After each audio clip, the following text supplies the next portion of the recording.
मित्रांनो, लोकपरंपरागत अशा काही धर्मशास्त्रांच्या कथा ह्या आपल्यापर्यंत येऊन पोहोचतच असतात. अशाच या लोककथांमधली ही कथा आयुष्याची देणगी.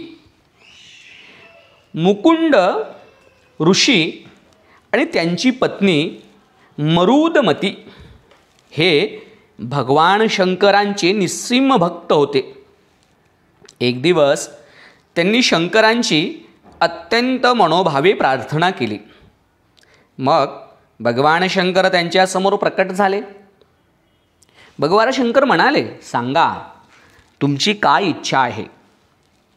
आम्हाला संतान हवी आहे देवा. ते पती पत्नी एक मुखानं उद्गारले. त्यावर शंकरजी क्षणभर विचार करून म्हणाले, मी तुमच्यापुढे 2 पर्याय ठेवतो.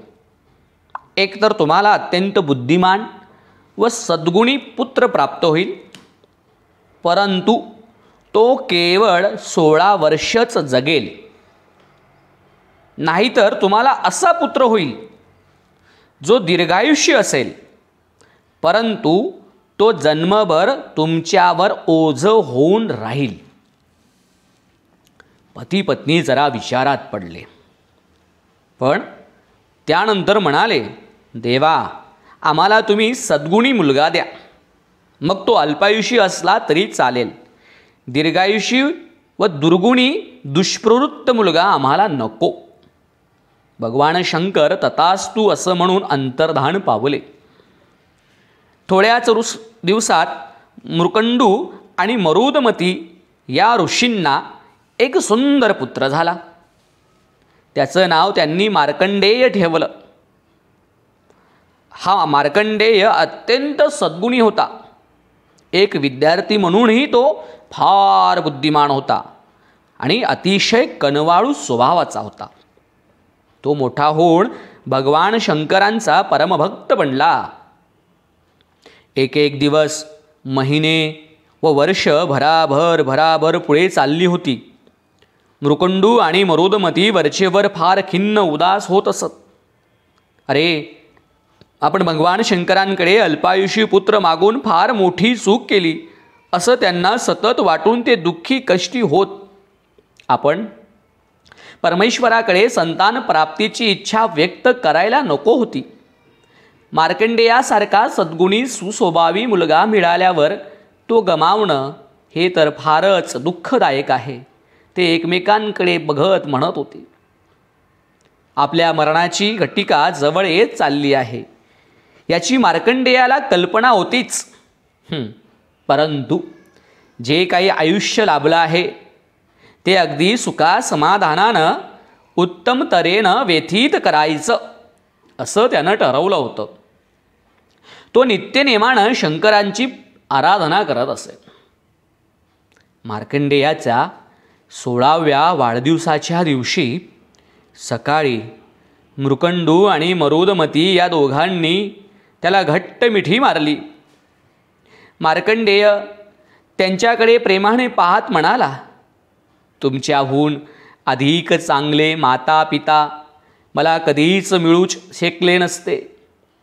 मी या घरात जन्म घेतला हे माझं खरोखरच सद्भाग्य म्हणायला हवं. दुःखानं व्याकुळ झालेल्या आपल्या मात्या पित्याच्या निरोप घेऊन मार्कंडेय शिवमंदिराकडे निघाला. मार्कंडेयाच्या मृत्यूचा क्षण अगदीच समीप येऊन ठेपला. यमराजानं त्याला घेऊन येण्यासाठी आपले दूत पाठवले. यमदूत शिवमंदिरात पोहोचले तेव्हा मार्कंडेय शिवलिंगाभोवती आपल्या हातांचा विळखा घालून भगवान शंकरांच्या आराधनेत तल्लीन होऊन गेला होता. आपण याला हात जरी लावला तरी आपल्यावर भगवान शंकरांचा कोप होईल अशी भीती त्या यमदूतांना वाटली. त्यामुळे त्याचे प्राण न घेताच ते यमलोकी परत गेले. मग हे काम आपण स्वतः पार पडायचं असं यमराजानं ठरवलं. तो आपल्या रेड्यावर बसून मार्कंडेयाच्या अंगावर धावून गेला. त्यानं मार्कंडेयाच्या गळ्यात दोराचा फास टाकण्याचा प्रयत्न केला, पण तो फास शिवलिंगाभोवती पडला आणि संतप्त भगवान शंकर तत्काळ यमराजाच्या समोर अवतरले. ते युद्धासाठी सज्जच होते. माझ्या भोवती फास टाकण्याचं धारष्ट्य तू केलंसच कसं? यमराजानं मान खाली घातली. यमराजानं जर मार्कंडेयाचे प्राण न घेता तसंच परत जाण्याची तयारी दर्शवली तरच आपण त्याला सोडू, असं त्यांनी स्पष्टच बजावलं. यमराजानं ते मान्य केलं. मार्कंडेयांचे प्राण वाचले. त्याच्या मात्यापित्याचा आनंद गगनात मावेना. मार्कंडेयाच्या कथेवरून हेच सिद्ध होतं की भगवान शंकरांच्या पंचाक्षरी मंत्राचं पठन केल्यामुळे काहीही होऊ शकत. अगदी इकडचं जग तिकडे सुद्धा होऊ शकतं, हेच मात्र यातनं सिद्ध होतं. आणि म्हणून वर वर्णन केलेली आम्ही जी गोष्ट सांगतोय तुम्हाला, ही तमिळनाडूतील तिरुक्कादयूर या नगरात घडली असं म्हणतात. मार्कंडेय ज्या ठिकाणी वास्तव्य करून राहिले त्या ठिकाणाला मार्कंडेय तीर्थ असं म्हणतात. यमुना नदीच्या उगम असलेल्या यमुनोत्रीकडे जाण्याच्या रस्त्यावर हे ठिकाण आहे. 18 पुराणांपैकी एक असलेलं विख्यात मार्कंडेय पुराण त्यानं या जागी बसूनच लिहिलं होतं असंही म्हणतात. दुसरी कथा आहे निरपराध शिकारी. निरपराध शिकारी. कन्नाप्पा हा एक अनाथ मुलगा होता. त्याला रानावनात भटकणाऱ्या शिकाऱ्यांनी लहानाचा मोठा केला.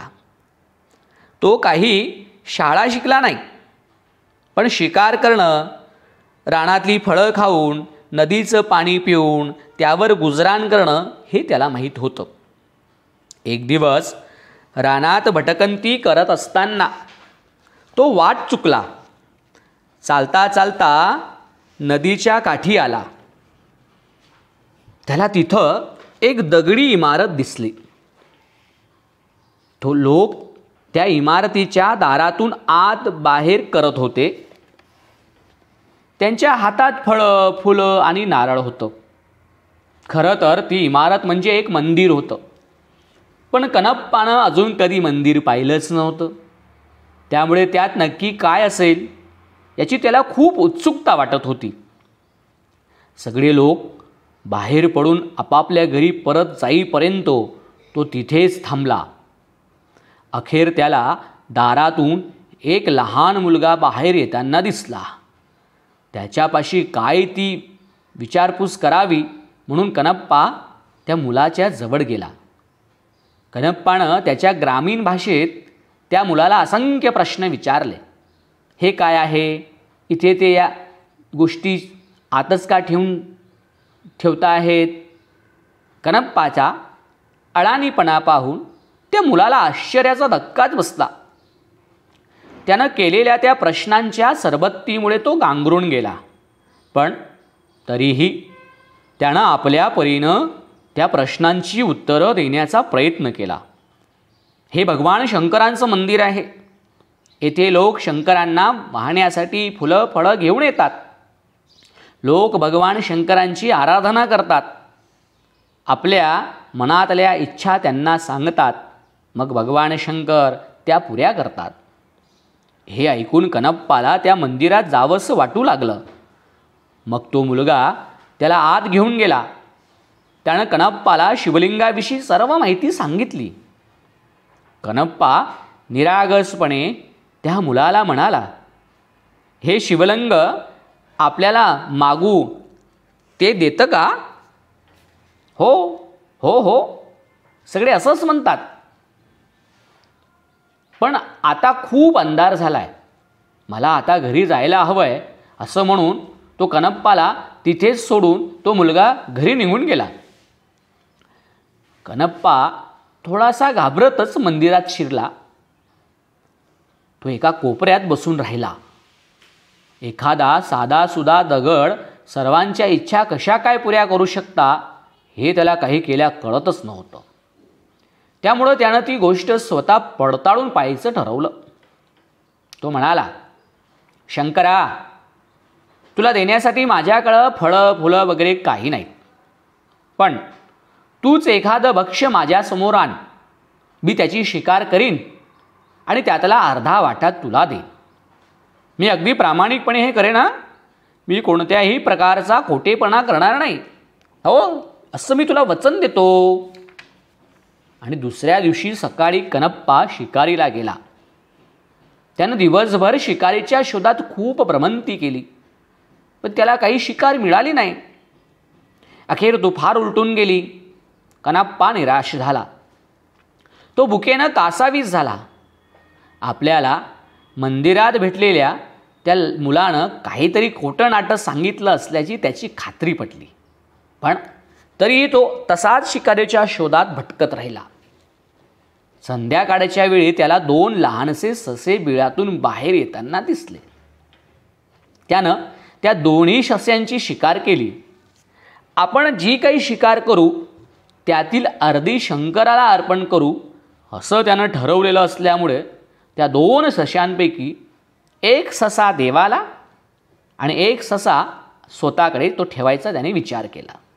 आणि म्हणून एक ससा देवाला अर्पण करण्यासाठी तो मंदिरात गेला. एव्हाना बरीच रात्र झाली होती. मंदिरात कुणीही नव्हतं. कनप्पा आत शिरून मोठ्यांदा म्हणाला, देवा, हा तुमचा वाटा आहे, तुम्ही या आणि त्याचा स्वीकार करा.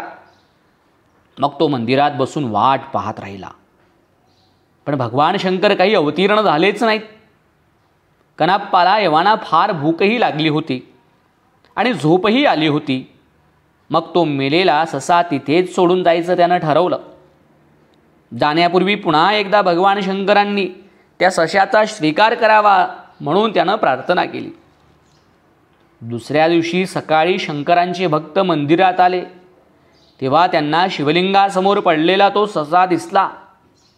ते दृश्य पाहून सगळे भक्त अस्वस्थ झाले, संतापले. हा मेलेला प्राणी इथे असा कुणी आणून टाकला? या मंदिराचं पावित्र्य भंग करण्याची कुणाची हिंमत झालीच कशी? कुणीतरी तो मेलेला ससा उचलून मंदिराबाहेर टाकून दिला. दुसऱ्या दिवशी परत एकदा कनप्पा त्याचं अन्न मिळविण्यासाठी शिकारीला गेला, पण त्याला काहीच शिकार मिळाली नाही.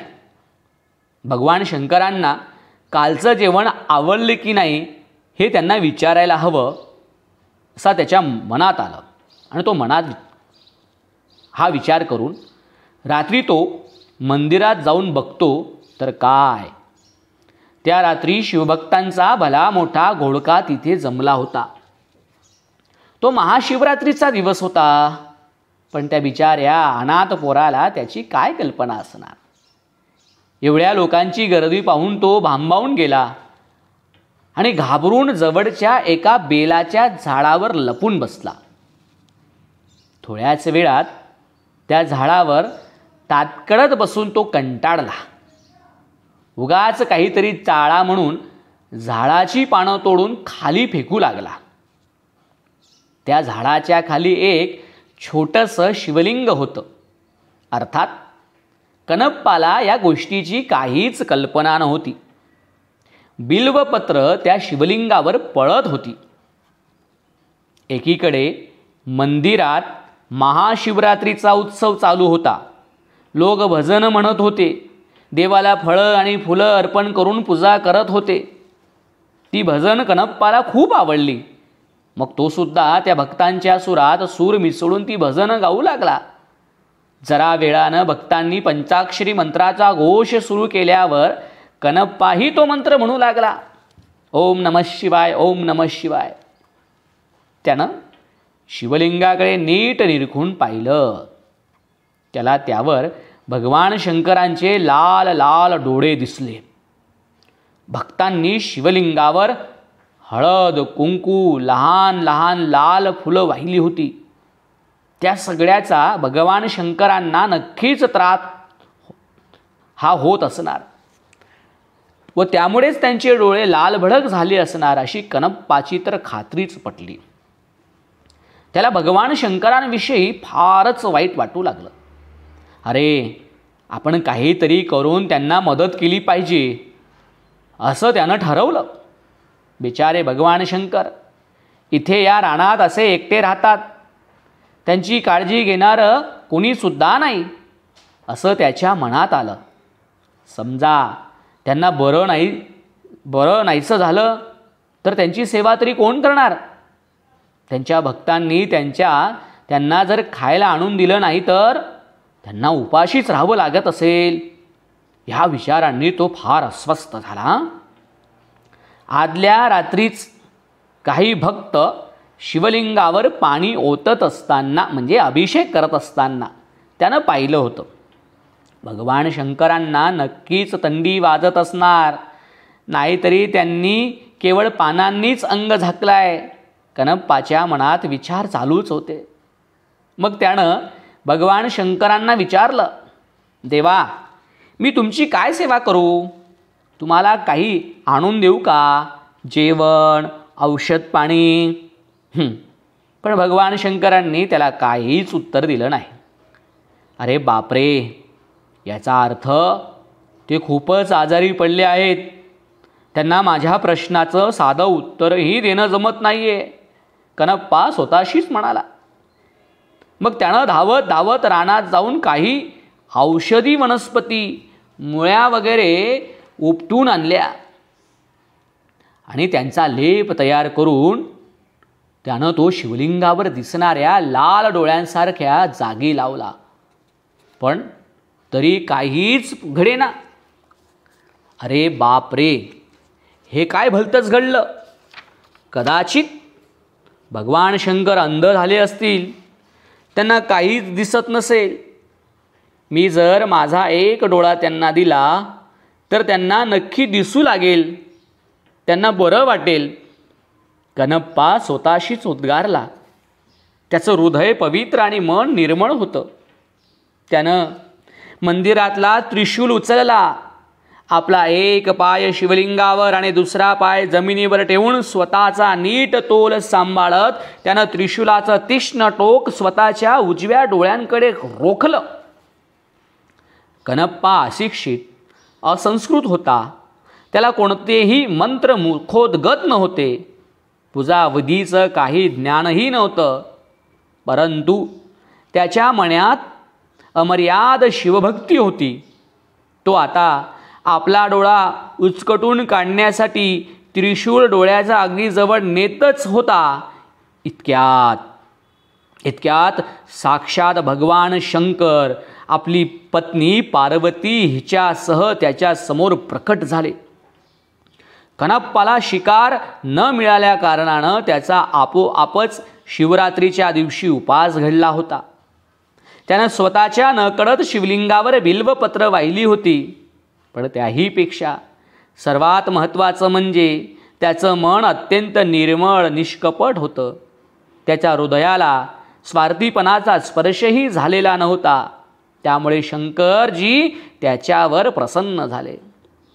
तू तुझ्या निष्पाप निरागस वृत्तीनं मला जिंकून घेतलायस, भगवान शंकर त्याला म्हणाले.